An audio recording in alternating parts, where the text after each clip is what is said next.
नमस्कार, स्वागत है आपका बीटीवी न्यूज में। आपके साथ मैं हूं सना और आइए करते हैं खबरों की शुरुआत इस खबर के साथ। मध्य प्रदेश उच्च न्यायालय अधिवक्ता संघ की चुनाव प्रक्रिया के तहत सोमवार को मतदान संपन्न हुआ। 2682 मतदाताओं के द्वारा मताधिकार का उपयोग किया गया।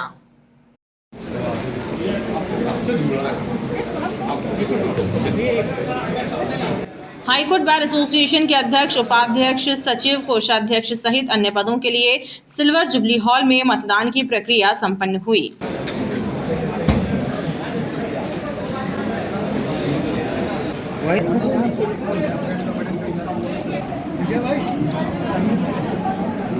मुख्य चुनाव अधिकारी दिनेश उपाध्याय ने बताया कि शांतिपूर्ण ढंग से मतदान संपन्न हुआ और कुल वोटर्स की संख्या 2682 रही और मतदाताओं के द्वारा अच्छे सहयोग के रूप में किया जा रहा है और चुनाव में शांतिपूर्ण सहयोग हो रहा है। पूरे प्रत्याशियों के द्वारा पूरा सहयोग कमेटी को किया जा रहा है और अच्छे तरीके से चुनाव किया जा रहा है और कहीं कोई दिक्कत नहीं है। सब शांतिपूर्ण चुनाव हो रहा है। कितने वोटर हैं? टोटल 2682 वोटर हैं। वहीं मतों की गणना के बाद जल्द परिणाम घोषित करने की बात चुनाव अधिकारियों ने कही है। नगर निगम के कचपुरा जोन कार्यालय द्वारा क्षेत्र में अतिक्रमण विरोधी अभियान चलाया गया। इस दौरान कचपुरा रेलवे फाटक के आसपास एवं पानी की टंकी के पास काबिज बेजा कब्जों को हटाया गया। कार्यवाही के दौरान क्षेत्र में हड़कंप मचा रहा। नगर निगम के जोन क्रमांक 2 कचपुरा द्वारा अतिक्रमण अभियान चलाया गया। इस दौरान कचपुरा रेलवे फाटक से लेकर गुलौआ तालाब के पास तक अतिक्रमण हटाए गए। सड़क और फुटपाथ पर सब्जी एवं फल की दुकान लगाने वालों को हॉकर जोन में शिफ्ट होने की हिदायत दी गई। इस कार्यवाही के चलते 2 दर्जन से ज्यादा ठेले टपरे हटाए गए।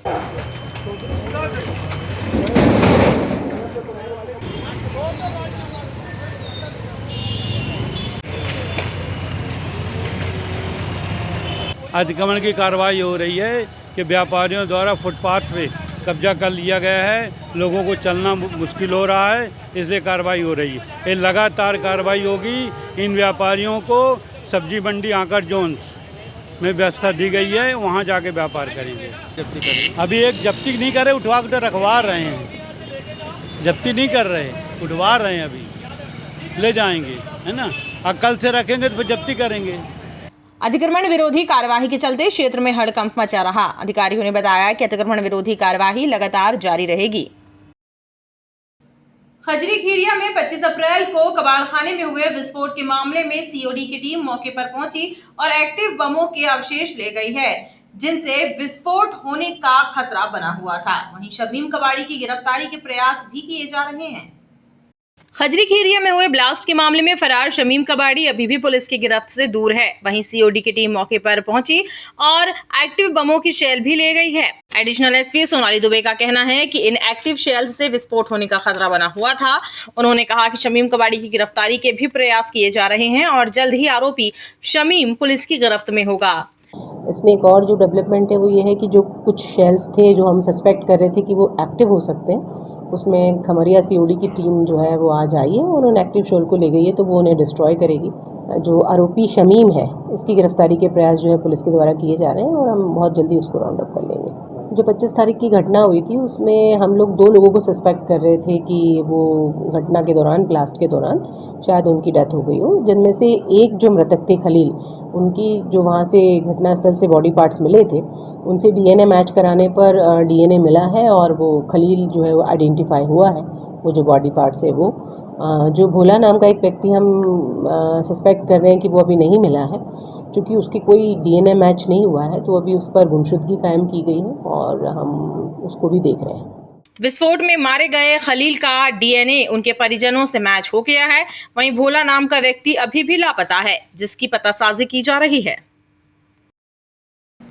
भानतलैया वार्ड स्थित हनुमान ताल अनवर खां के बाड़े में सफाई व्यवस्था चौपट है। नाले नालियां साफ नहीं होती हैं और डोर टू डोर कचरा कलेक्शन व्यवस्था भी चौपट है। क्षेत्रीय लोगों का कहना है कि पार्षद से कई बार शिकायत की गई, लेकिन राहत नहीं मिली। हनुमान ताल अनवर खां के बाड़े में निवास करने वाले परिवार चौपट सफाई व्यवस्था के कारण परेशान हैं। क्षेत्र में कई दिनों तक कचरा नहीं उठता, झाड़ू नहीं लगती और नाले नालियां बजबजा रहे हैं। क्षेत्रीय लोगों का कहना है कि पार्षद से और नगर निगम के अधिकारियों से कई बार शिकायत की गई, लेकिन राहत नहीं मिली। सुपरवाइजर से कंप्लेंट करने से भी कोई मतलब नहीं रहता है। आते हैं थोड़ी देर में, हम लोगों ने 182 में भी कंप्लेंट करी है, उसके बाद भी कोई नतीजा सामने नहीं आता। यहाँ लगभग ये समस्या कितने दिन से है? ये समस्या हम लोगों को कभी शुरू से है, कभी खत्म होने का नाम ही नहीं ले रही है, शुरू से है। बाल बच्चे सो नहीं पा रहे, कोई भी नहीं, हर चीज़ की इतनी ज़्यादा बास से परेशान, हम लोग कचरे से परेशान। जरा सी आंधी तूफान आती है, पूरा कचरा उड़ के घर के अंदर आ जाता है। हम लोगों को मतलब यहाँ से कोई भी सुपरवाइजर से लेके किसी से भी कोई सुविधा उपलब्ध है ही नहीं। ये कि पूरा घरों में कचरा घुस रहा है, जो निकालते हैं यहाँ से नाली से, वो 4-4 दिन कचरा उठता नहीं है, निकाल के छोड़ के चले जाते हैं।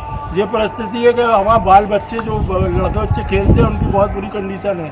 कहीं मज्जा फंस रहा, कहीं कुछ फंस रहा, 2-3 मच्छरों से ये हालात है कि घर में सो नहीं पा रहे पूरी रात, पूरे मैदान में बैठे। और ना सुपरवाइजर सुनता है, ना यहाँ का पार्षद सुनता है। और लेबर यहाँ 40 लेबर मिलती है वार्ड के हिसाब से, 10 लेबर और 5 लेबर में काम लगा रहे हैं। अच्छा, झाड़ू वगैरह लगती है क्या यहाँ पर? झाड़ू आएगा तो वो बस ऊपर सड़क पे मार देगा, साइड में वो नाली में कचरा डाल देती है, उठाती नहीं है। भांदरैया वार्ड में निवास कर रहे परिवारों का कहना है कि वार्ड को मिलने वाले 40 सफाई मजदूरों में से 10-12 भी काम पर नहीं आते, यानी सफाई मजदूर ठेके में भी जमकर भ्रष्टाचार हो रहा है और जनप्रतिनिधि मूक दर्शक बने हुए हैं। फ्लाईओवर कार्य के चलते मदन महल स्टेशन पर पावर और ट्रैफिक ब्लॉक दिया गया। कुछ ट्रेनों को शॉर्ट टर्मिनेट और कुछ को रेगुलेट किया गया। करीब 6 घंटे ट्रेनों का आवागमन प्रभावित रहा।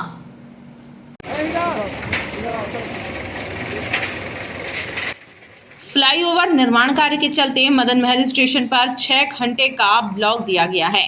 पावर और ट्रैफिक ब्लॉक के चलते कई ट्रेनों का आवागमन प्रभावित रहा। रेलवे ट्रैक में सुधार और शिफ्टिंग के चलते कुछ घंटों तक ट्रेनों को शॉर्ट टर्मिनेट किया गया।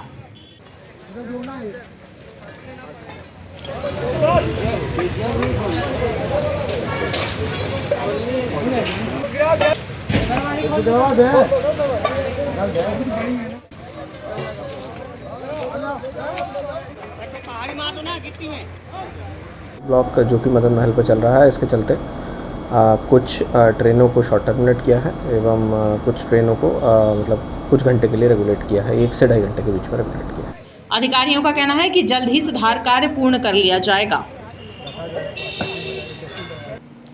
आईपीएल का सट्टा खिलाने वाला एक सटोरिया माड़ोताल पुलिस की गिरफ्त में है। पुलिस के अनुसार ग्रीन सिटी के पास से आकाश जैन को गिरफ्तार कर उसके पास से 3 मोबाइल और 485 रुपए जब्त किए गए हैं। मुखबिर की सूचना पर माड़ोताल पुलिस ने ग्रीन सिटी क्षेत्र में दबिश देकर आकाश जैन नाम के युवक को पकड़ा है, जो आईपीएल का सट्टा खिला रहा था। पुलिस के अनुसार आकाश जैन सट्टे के कारोबार में लिप्त है। उसके पास से 3 मोबाइल और 485 रुपए के साथ ही सट्टे का लेखा जोखा और उससे जुड़ी जानकारी मिली है। आईपीएल सट्टे के विरुद्ध लगातार जबलपुर जिला पुलिस अभियान चला रही है। इसी कार्यक्रम में माड़ोताल थाना पुलिस ने ग्रीन सिटी के पास आकाश जैन नाम के व्यक्ति को गिरफ्तार किया, जो कि आईपीएल का सट्टा खिला रहा था। इसके पास से 3 मोबाइल और 485 रुपये जब्त किए गए हैं। किन किन लोगों से जुड़ा है ये विवेचना की जा रही है और विवेचना के बाद उन लोगों को भी इसमें आरोपी बनाया जाए। आकाश के तार किस सट्टा कारोबारी से जुड़े हैं, पुलिस अब इसका पता लगा रही है। गौरीघाट में डूबने से एक युवक की मौत हो गई। युवक के शव को गोताखोरों की मदद से नदी से बाहर निकाला गया। पुलिस ने मर्ग कायम कर विवेचना शुरू कर दी है।